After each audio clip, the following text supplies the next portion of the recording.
Ya, jadi gini, dedikasi itu yang mendorong seseorang untuk setianya kepada profesi yang dijalani. Sedangkan loyalitas itu komitmen untuk memberikan yang terbaik dari yang dia bisa di dalam tugas-tugas pembelajaran, gitu, Mas Hanafi.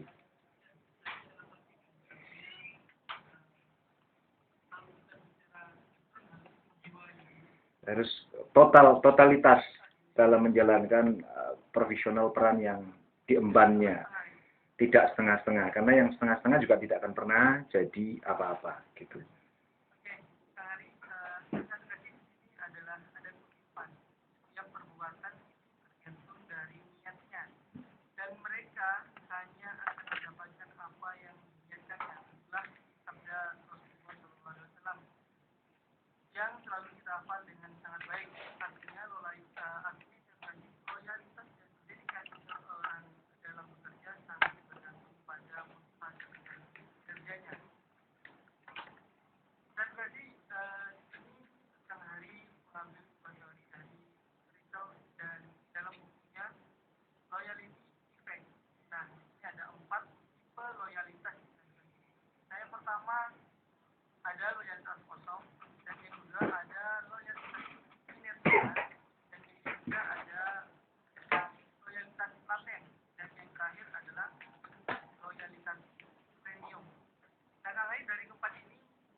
Jadi kalau di teori yang ditulis dalam loyalty effect itu, pelanggan dikatakan tidak punya loyalitas sama sekali. Kalau ditarik ke wilayah kerja seorang guru, dia tidak memiliki loyalitas dan dedikasi. Kerja hanya sebatas menggugurkan kewajiban. Daripada tidak memenuhi standar 24 jam itu, kemudian nanti sertifikasinya bermasalah. Nah, itu kan niatnya sudah salah, Mas. Kalau kita bicara tentang teori Maslow, kebutuhan paling dasar itu kan ya, kebutuhan fisik. Nah, kalau kita masih sampai pada kebutuhan fisik, saya pikir ya dia hanya bekerja hanya sebatas dapat gaji, dapat tunjangan, dapat pemenuhan-pemenuhan untuk memenuhi kebutuhan fisiknya. Sama sekali dia tidak punya kesetiaan. Kalau ditanya, kenapa kamu tidak memberikan luang waktu terbaik untuk siswamu? Wong ini lo dibayar kok ya repot-repot sih gitu. Yang begini kan menurut saya cukup banyak Mas di kalangan kita, tidak hanya di kalangan guru tapi di kalangan karyawan pun. Wong sing nggak nyambut gawe pun juga dibayar gitu ya. Ini kan lebih payah gitu. Jadi loyalitas kosong ini ada baiknya ditingkatkan sih memang nanti ke loyalitas yang lebih bermakna. Tapi intinya kalau seseorang bekerja niatnya sudah salah, maka state of mind, pola pikirnya, perasaannya juga salah semua. Dia hanya berorientasi ono duit enggak. Nah, makanya kemudian kalau kita berbicara mengenai filosofi seseorang bekerja, guru itu harus dipahami, dedikasi seorang guru harus dijadikan ruh dalam pembelajaran. Bahwa mendidik itu lebih utama dan mendidik itu adalah menumbuh kembangkan potensi yang dimiliki setiap siswa. Jujur saja pembiayaan dari pemerintah itu kan setiap siswa. Bos itu kan tidak diturunkan untuk sekolah, tapi untuk pembiayaan setiap satuan pendidikan, gitu ya. Setiap siswa di satuan pendidikan bersangkutan, jumlahnya berapa? Artinya apa? Setiap siswa dibiayai. Artinya apa juga bagi guru berkewajiban untuk menumbuhkan potensi optimal yang dimiliki setiap siswa. Belum lagi kalau nanti dihitung result value-nya, artinya bahwa ada cost effectiveness. Kalau di dunia bisnis jelas itu. Saya membiayai sekian untuk satu orang, result value-nya apa gitu. Ini kan jadi gurunya bisa kepotong kalau dicapai seperti ini, Mas.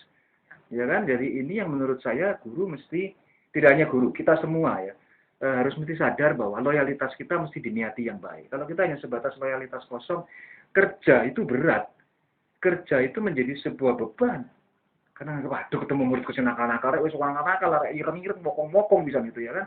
Kan tidak ada perasaan bahwa oh ya, tugas saya berfungsi berperan dan berfungsi sebagai seorang pendidik. Saya hanya sekedar pekerja yang dibayar.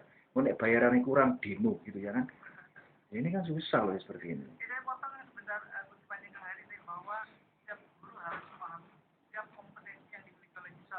Yes.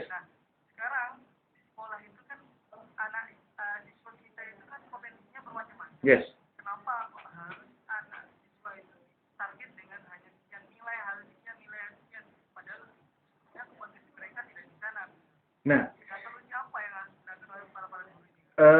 komposisi kelulusan kan 40-60 kan sekarang. Artinya sekolah punya kewenangan untuk mengembangkan potensi yang dimiliki anak. Harusnya seorang, mohon maaf, ini kritiknya memang nggak nyaman, seorang guru harus mengenali gitu ya, potensi yang dimiliki siswa. Kalau anak itu tidak berbakat di matematika, jangan paksa dia untuk dapat 9 dong. Cari bakat yang lain supaya dia bisa 9 di tempat yang lain. Di narinya, di keseniannya, di olahraganya. Didorong dia semangat ke sana untuk mencapai prestasi. Dan ketika dia mencapai prestasi, maka yang terjadi apa kalau orang mencapai prestasi? Harga dirinya kan naik kan? Nah, ketika harga dirinya naik, kita mudah mempenetrasi value ke dalam anak itu. Jadi artinya begini, kamu tuh sudah juara. Saya pikir kamu akan lebih baik lagi kalau kamu berlatih untuk belajar matematika lebih baik. Supaya kamu oleh honor gak dibujukin pelatihmu gitu. Misalnya seperti itu. Hal-hal yang seperti pendekatan-pendekatan seperti ini harusnya dilakukan para guru. Dikembangkan, diwadahi, kemudian diikutkan kompetisi sehingga anak punya rasa percaya diri. Wong kamu untuk yang nasional dengan juara sepak takraw aja bisa. Yang matematika untuk kelas, aku yakin kamu bisa. Ayo, tak bantu, tak bimbing gitu. Berindividual, seorang guru mestinya memiliki personal approach yang bagus kepada siswa. Tidak terjebak pada hipertensi itu, hiruk-pikuk persoalan dan sertifikasi itu, ya kan? Tanggung jawabnya harus, Mas. Harus telaten. Kemarin saya ketemu dengan teman-teman alumni tahun 84 SMA kalau saya tidak salah. Bukan saya, tapi teman saya juga alumni 84 di, saya sebut saja ya SMA-nya Trimurti. Gurunya diajak umroh sampai nangis gurunya, Mas. Jadi reuninya itu umroh. Kan luar biasa tuh lulusan tahun itu, yang berarti artinya mereka jadi semua kan. Gurunya itu sampai nangis karena dia merasa bahwa saya dibesarkan oleh guru-guru ini gitu. Dan saya merasa diperhatikan gitu. Sampai teman saya yang jago berkelahi sekarang badannya jadi lebih gede 2 kali lipat dari badan saya gitu kan. Badan saya kan juga gede sekarang, Mas. Maksudnya kalau kena pompa. Nah, itu dia bilang aku biar waktu masih SMA konsep tak antemi gitu loh. Jadi teman-temannya jadi ingat aku biar buat antem itu gitu ya kan. Tapi karena saya dibimbing guru itu saya jadi sadar bahwa masa depan itu coba ini kan sesuatu yang luar biasa. Jadi dia yang dikenal nakal sekarang dikenal yang berhasil. Jadi ini yang menurut saya para guru harus memilikinya.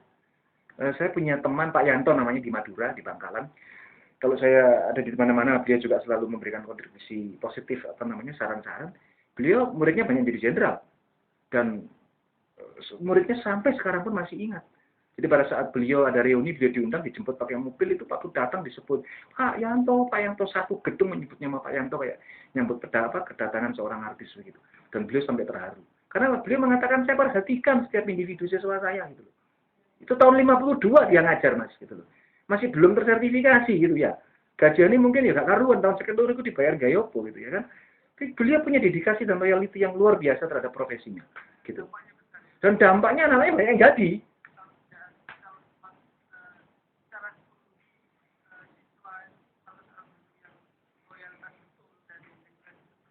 Auranya nular gitu, auranya nular. Dia masuk di long term memori siswa, karena itu memori yang sangat menyenangkan bagi siswa.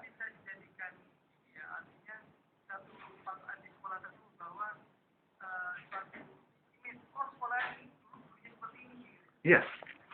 Jadi bahkan menjadi